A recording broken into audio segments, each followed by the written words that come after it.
fàng laa ko jox ay adresse tout 16 associations góor jigéen j'en ai fait plusieurs émissions waaye dama lay junj rek bi ma ne waaw maa ngi dégg non dañu leen bëgg a jàpp xam nga sàcc boo koy yoot doo taxaw ci mbedd bi naan am na sàcc boo xam ne maa ngi koy yoot day daw bàyyi la fa xam nga góor jigéen ñi dañuy weddi ne l'État ne les a pas reconnus en tant que organisation ñun ñu ngi dajale ay preuves ma dem toog ak Aly Ngouille Ndiaye ma ne ko yii du ma dem di ko def sama page Facebook amul njariñ xale yi nag ñooy góor jigéen ñi la daal di ko def statut yéen ña leen koy jox te weddi ne yéen a leen ko jox yéen laa koy jox alors indi naa ko mu ne ma man day bi ma nekkee ministre de l'intérieur ba léegi daal ça fait 3 ans waaye fàttalikuwuma fu ma joxee kuréelu góor jigéen récépissé ma ne ko waaw bravo yow Aly Ngouille Ndiaye mosoo joxe récépissé bravo waaye waxuma personnalisé wuñu dañu ne fii nga toog te mu tudd ministère de l'intérieur du Sénégal ci nguur Ablaye Wade joxe nañ juróom-ñeenti récépissé pourtant man ci nguur googu laa bokkoon amoon fa teraanga j'étais président de conseil d'administration PCA du centre inter bañaa xam nañ yëpp alors ma ne nag foofu joxe nañ fa 9 man maa jóg ànd ak oustaz Aliou Sall ak imam Mbaye Niang ñu xeex ko te mënoon nañ ma ci dàq parce que j'étais président du conseil d'administration mënoon nañ ma ci désavoué parce que j'étais le porte-parole de la mouvance présidentielle 64 partis am position bi Seydou Gueye am tey waaye ñun suñu Benno Bokk Yaakaar mu ngi tuddoon CAP 21 convergence des actions autour du président de la République Iba Der Thiam yàlla na ko yàlla yërëm nekk coordonnateur bi man ma nekk le porte-parole yooyu yëpp mënoon naa ko perdre mënoon nañ ma ci sanctionné waaye dama foog teraanga adduna yëpp sànni fee ànd ak ñaari jëmm yooyu ma la wax ñu dem grande mosquée def sitting ku ne indi sa mbooloo maa jël micro bi keroog interpellé Abdoulaye Wade te pourtant j'étais dans son régime ne ko waaw góor jigéen yi nga jox récépissé foo ko teg waaye fa la ñu police fekk sotti ñu ndox dóor ñu ay grenade ma daal di wax ministre de l'intérieur nag ma ne ko léegi bi Macky Sall la falu yëf yi dafa yokk na ci 7 bu fekki seen 9 yële du 16 mu daal ni waaw mais est-ce que am nga ci ay firnde man ne am naa lu ëpp ay firnde sax da nga may jox sa adresse email ma yónnee la document yi boole ci sax document yoo ma laajul mu ne ma bon ma ne ko document yoo xam ne si conséquence u récépissé yi mu ne am na conséquence ma ne ko waaw ma ne ko en attendant nag nga jox ma sa adresse email pour ma yónnee la ko récépissé yi ma jàpp par cœur boo amee loo bind ma jox la ko mu ne waaw ak ci bismillah ma ne ko association góor jigéen bi ci hôpital yi 635 membres ñu di ko wax AIDS Diadji Diouf moo ko jiite moom mooy le président le porte-parole de Africa Gay mooy couleuru góor jigéen Afrique yi mooy seen porte-parole yéen a ko jox récépissé siège ma ngi fii ci Parcelles Assainies bu yàggul dégg naa toxuwaat na fële waaye ñu ngi koy topp numéro de récépissé 15 444 délivré et signé par qui? La DGAT, Direction Générale de l'Administration du Territoire du ministère de l'Intérieur du Sénégal ma ne ko jëlal beneen récépissé comme que gars yi dañuy wax naan Jamra day wax rek yorul. mais loolu ça ne suffit pas comme preuve que ngeen jóg xam ngeen nit ki fi mu nekk xam ngeen siège fi mu nekk et tout ça ça ne suffit pas comme preuve comme ngeen dénoncé ko justice comme que ñoom nee nañu criminalisé wuñ ko waaye tamit dépénalisé wuñ ko donc loolu doyul comme preuve ngeen xam kii fi mu nekk siège et tout ça ngeen fësal ni kii moo jiite borom ñaari tur yi ngeen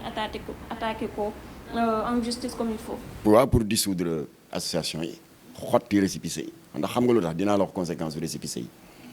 ma ne ko bindal beneen bi ñuy wax prudence góor jigéen bu ñuy wax Jamil Bangoura moo ko jiite te maa ngi koy avertir gis naa mu di ma def live di ma xas te jotee ma ak moom dara gën cee rëy làmmeñ dàq cee tooñ fii dëkku yoon la de te seen association yooyu c'est illégal dinañ ko xeex ñu dissoudre ko moom numéro de récépissé lan la 12 345 livré par qui? La DGAT, la Direction Générale de l'Administration du Territoire du Sénégal noonu laa ko toppee di ko topp ba ci góor jigéen yu jigéen ñi seen kuréel les lesbiennes. seen kuréel bi tudd sourire de femme ku ñuy wax Ndeye Kébé jiitu. nekk Sénégal te en 2000 nekk fii Sénégal. muy fii te en 2014 xale yooyu ñu jàppoon fii ci bar bi ñu wax piano. waaw ay jigéen naan dañuy organiser anniversaire c'est pas vrai ay lesbiennes yu bokk ci sourire de femme ñoo profité ci anniversaire u xale yi tëju ca bar ba tourné ay film n'est-ce pas lesbienne pornographique jël après CD bi ñu di ko jaay comme des petits pains. jàppoon nañu leen y avait 4 ou 5 membres de sourire de femme dedans. alors ma ne ko nag li tax ñu combattre récépissé yi dafa am conséquence. ma ne ko première conséquence dañuy triander ambassade yi di teg daal ci Sénégal. ndax tubaab di jëflante ak ku légal. ma ne ko ci atum 2014 veille sommet francophonie dafa am sens bu yàlla defal jamono ci wàllu collecte d'information ci suñuy investigation xam nga ambassade yi quoi qu'on dise ni ñu amee service de visa service protocole noonu la ñu amee service de renseignement nga xam ne dañuy am base la yoo xam ne fichier les partis politiques les syndicats la presse les daïra les ONG des centaines d'ONG mu ñu ngi ci biir xam naa nag bàyyi ñu xel loolu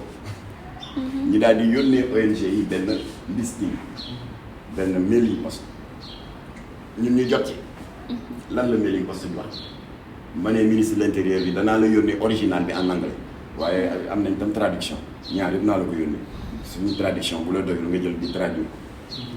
ministre bi ambassadeur Canada nee na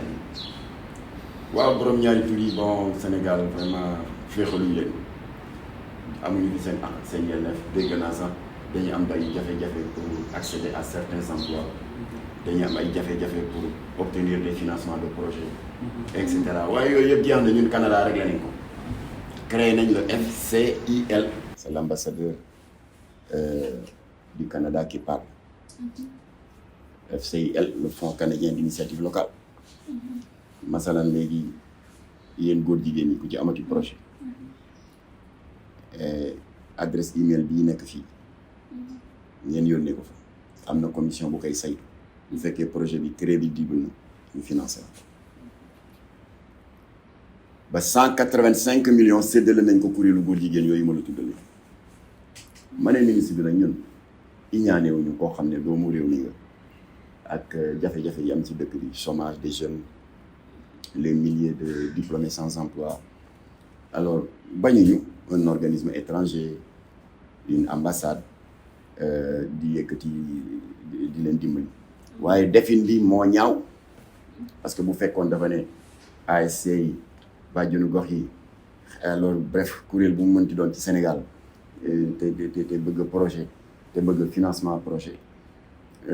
yónnee ko ci adresse email bi commission yi bu ko saytoo si secret ñu financé kon kenn du wax waaye dañu ne yéen góor jigéen le danger nag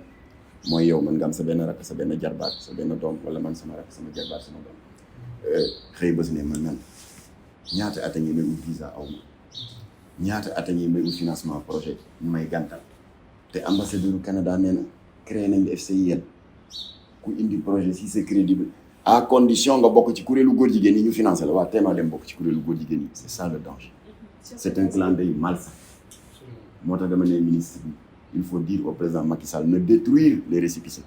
tas association góor jigéen yi lan mooy ndeyu association góor jigéen déjà li ngeen nekkee baaxul ngeen ne da ngeen di def seen daayira pour gën a am doole ah alors kon nag ñu ngi sant yàlla bi nga xam ne ba ma jógee ci audience ba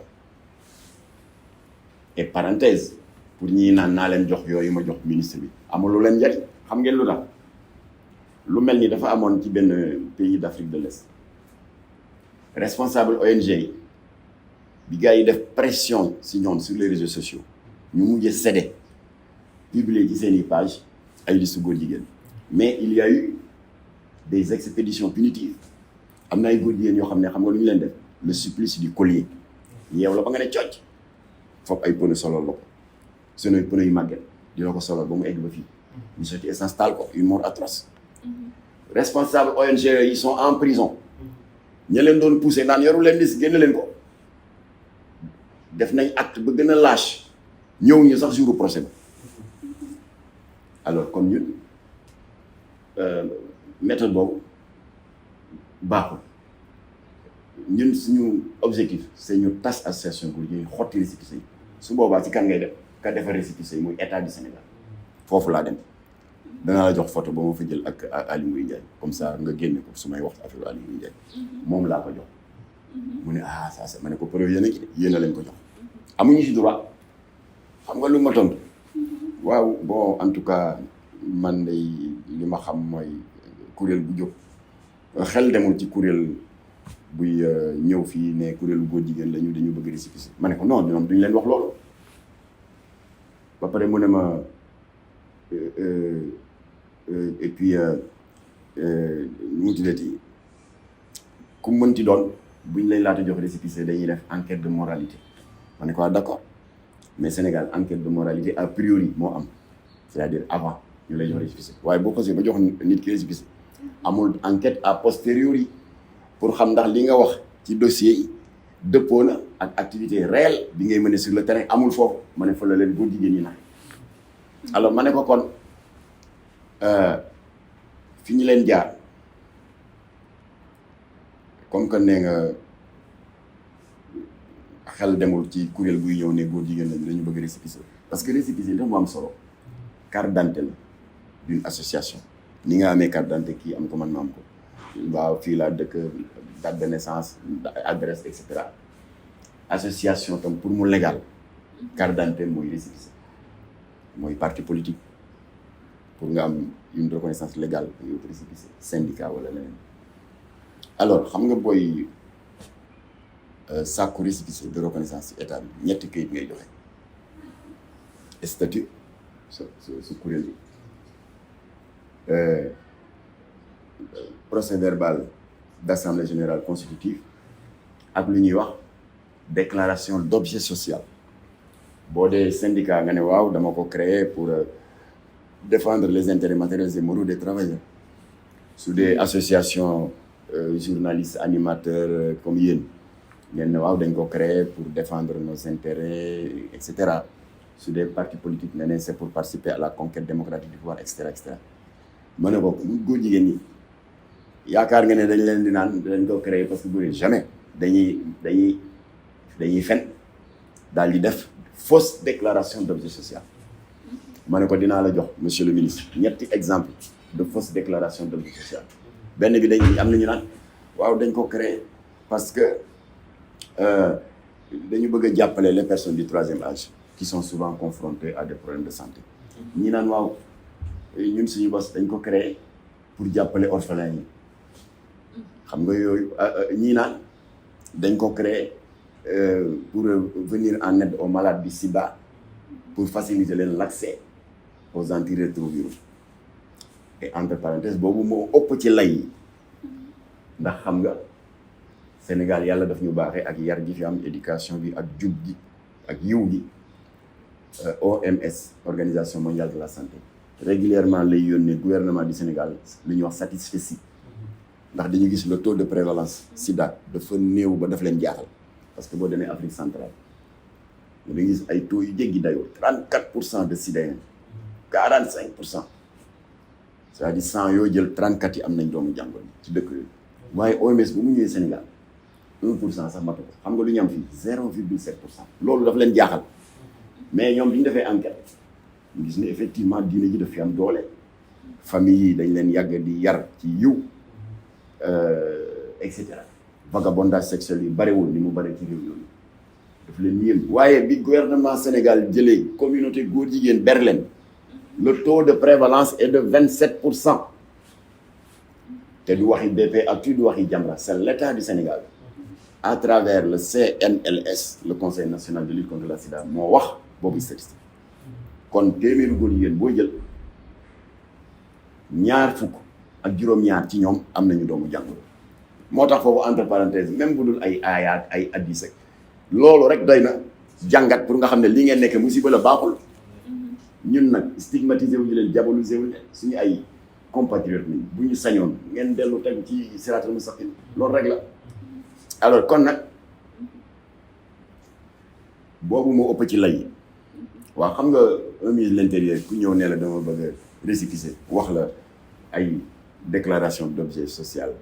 yu taaroo noonu dama bëgg a jàppale orphelins yi dama bëgg a jàppale les personnes troisième âge dama bëgg a dimbali ñu amee sida mais loolu les yeux fermés da nga koy jox récépissé ma ne fan la leen góor jigéen ñi jaar ngeen jox récépissé ñun nag jël nañu avocat parce que faux et usage de faux la c'est une violation du code des obligations civiles et commerciales parce que da nga def fausse déclaration commerciale fausse déclaration d'objet social ba jot sa récépissé dem sur le terrain di fa def lu wuute ak la nga wax naa la sànq exemple ni ñuy triander ambassade yi waaye ñu ngi def yeneen yu gën a ñaaw sur la Petite Côte à l'occasion de la saison touristique alors donc pour clôturer ci affaire boobu ñu sant yàlla après jataay ba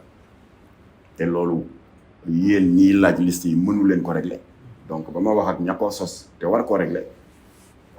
ñu teg ci ay fan yu néew ministre de l'intérieur am ku mu yónni ku ñuy wax Ahmed Fadel Kane c'est le directeur des libertés publiques mu daal di def une sortie dans les médias daal ne waaw après jataay bi Jamra am avec le ministre de l'intérieur ci wàllu récépissé yi et tout ça jot nañu ndigal waaye waxul ndigal bi fu mu jógee jot nañu ndigal pour def ci ab l'enquête pour xam ku leen jox récépissé yi parce que dama leen jox des dates précises des numéros des noms et tout ku leen jox récépissé yi ak lu tax ñu jox leen voilà enquête boobu ñu ngi koy topp parce que ñun sa càppaandaw li ñu bëgg mooy na état tas association góor jigéen yeeg lesbiennes na état nangu récépissé yi après nag ñu bàyyi ministère de la santé bu dee affaire sida la mu encadré leen waaye duñu bàyyi un malade di encadré boppam voilà kon nag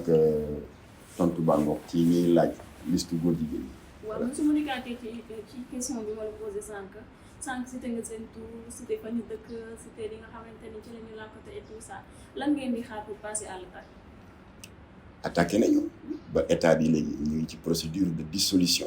des associations de góor jigéen et de destruction de le récépissé ndax amuñu ci droit loolu rek la loolu am solo waaye nag du yoon ñu joxe adresse yi xale yi dem foofu taal place yi rey ay nit su boobaa nous sommes pénalement responsables parce que dañu ne dans un état de droit kenn amul droit di fajal sa bopp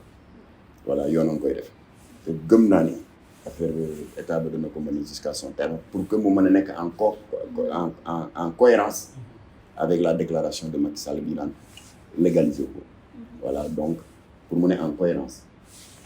association góor jigéen yi nga xam ne c'est une manière indirecte de légaliser l'homosexualité li ëpp cohérence mooy ñu dissoudre ko tas voilà ñu ñoom ñu dem faju ji ministre de l'intérieur ñi ci am sida encadré leen faj leen waaye bu leen bàyyi ñu def seen organisation yu lëndëm yooyu di def lu leen neex di tukkee que dem fu leen neex aux frais de l'État c'est inadmissible. donc kon ñoo ko déggandoo li nga xamante ne moo nekkoon ci biir. loolu nag doguma la moom la gars yi ne bu kenn def promotion yi bañ a def promotion dinañu siiwal ne góor jigéen ñi am nañu récépissé dinañu siiwal ne góor jigéen ñi am nañ banderole couleur bi lii la ak lii dinañu siiwal PGA fàtte naa loolu sax parce que nag ngay waxee ne tant que maa ngi fi kenn du ko légaliser te Assemblée nationale adhéré PGA Parliamentarian Global action globale parlementaire Nations Unies moo ko créé moom mi créé UNESCO bi fi ñëwoon bëgg a dugal suñu doom yi ci école primaire yi ci ngóor jigéen dugal fa ay modules yoo xam ne dañu naan waaw xale yi war nañ leen a tàggat pour que ñu nangu ne adduna bi dafa évoluer ba toll ci un concept de nouveau droit maanaam xale yi war nañ jëmbat ci seen xel esprit d'ouverture et de tolérance pour que ñu nangu ne ni yàlla sàkkee góor wëlbati ko sàkk jigéen noonu la amee yeneen i xeetu doomu aadama yu gisul seen bopp ci góor gisuñu seen bopp ci jigéen te war nañ leen nangul leur liberté d'orientation sexuelle loolu mooy du góor jigéen loolu la UNESCO bëggoon dugal fii lan moo tax mu échoué propagande ak promotion bi Jamra def ak ànd sama jikko ba nit ñi xam danger bi ñu jóg xeex ko UNESCO fa bagaasam daw voilà kon saay-saay boo koy xeex da ngay def promotion ñaawteefam ba ñëpp a gis ko daal ni ñoo def lii gars yi ne ñu ne jóg leen ñu xeex ko waaw loolu nag ñiy protéger góor jigéen ñi bëgguñu kuy def promotion bi dinañ continuer di ko def alors kon nag PGA comme UNESCO ñu nga dépendre ci Nations Unies kuréel la boo xam ni sur les 194 États membres des Nations Unies 143 yi adhéré nañu fii may wax yow PGA lëkkale na 14 000 parlementaires à travers le monde seen constitution moo bind noir sur blanc ne li tax a jóg PGA mooy de conditionner les parlementaires qui en sont membres de manière à ce qu'ils soient à mesure, et c'est leur propre terme, d'encadrer, de soutenir et de promouvoir, c'est leur propre terme, les lesbiennes, les gays, les bisexuels et les transsexuels maanaam LGBT. lan la Sénégal ay député Sénégal di ci kuréel boobu ñu nga ca biir loolu tam à part récépissé Gaudien yi ñu war a xotti tas association yi loolu tam président Macky Sall daf ko war a tas député ya fa ne ñu génn leen te xam nga député ya fa ne en échange de ça luñ ci am yu ñàkk fay ay per jëm séminaire ay bu séminaire amee bërëb sàngam ci affaire LGBT ñu jox la wàcci frais de voyage dalal yëf yu ñàkk fay nekk dans un pays à 95% de musulmans 98% de croyants catholiques et musulmans confondus yow ngay parlementaire war di défendre les valeurs du peuple sénégalais ngeen di dugg ci yu bon yooyu kon foofu na député yi génn PGA amul njëriñ amul sens voilà. donc ñoo ko déggandoo li nga kon na nga waxal ma sa gars yi ne promotion yi moom dana continuer incha allah. loolu dañ koy daal di tontu ki nga xamante ni moom moo di. lu ñu gis wax voilà amul nëbët kenn du fi nëbbati dara lépp si penc mi lañ koy indi. nee na ragal féete day xañee dañuy def promotion ak manière bañ koy defee ndax promotion ñaar la. bi nga xamante dogguma la de xam nga ban promotion la ñu def. promotion weer góor jigéen ñi. voilà promotion weer pexe góor jigéen ñi. ak lesbiennes yi. parce que lesbiennes yi dugg nañ ci réseaux sociaux yi commencé di saaga ànd sàmm jikko yi. promotion weer seen i pexe weer seen i symbole weer seen i drapeau seen i ñaawteef ak plan yi ñuy lal pour yàq xale yi promotion weer la bokk promotion weeraate góor jigéen booyee ba nga tuddee ko noonu et ça va continuer.